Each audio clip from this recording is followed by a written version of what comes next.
Hi, it's me again with Corel Draw Tips and Tricks, and somebody emailed me, and they're actually from Texas, and wanted to know how they could do this right here with the state having an outline and the text inside the state having a fill and whatever. So I thought I'd just make a video for it.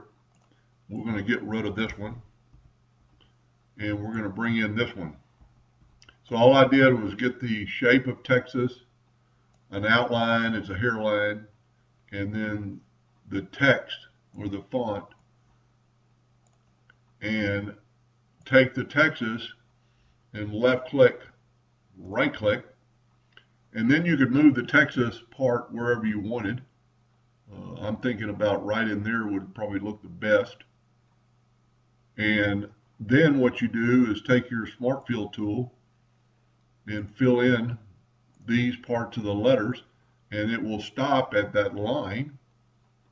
Now let's grab that part and let's nudge it out of the way.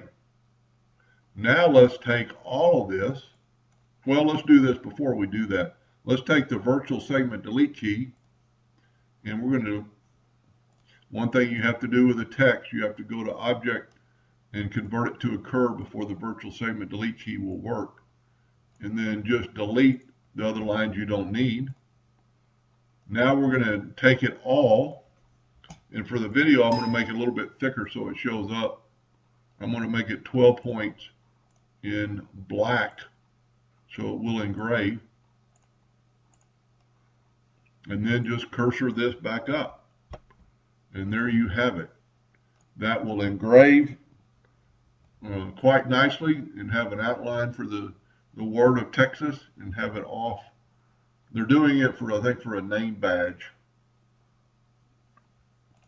And if you're doing it for a name badge, let's think about this. Select all this because I made it real big.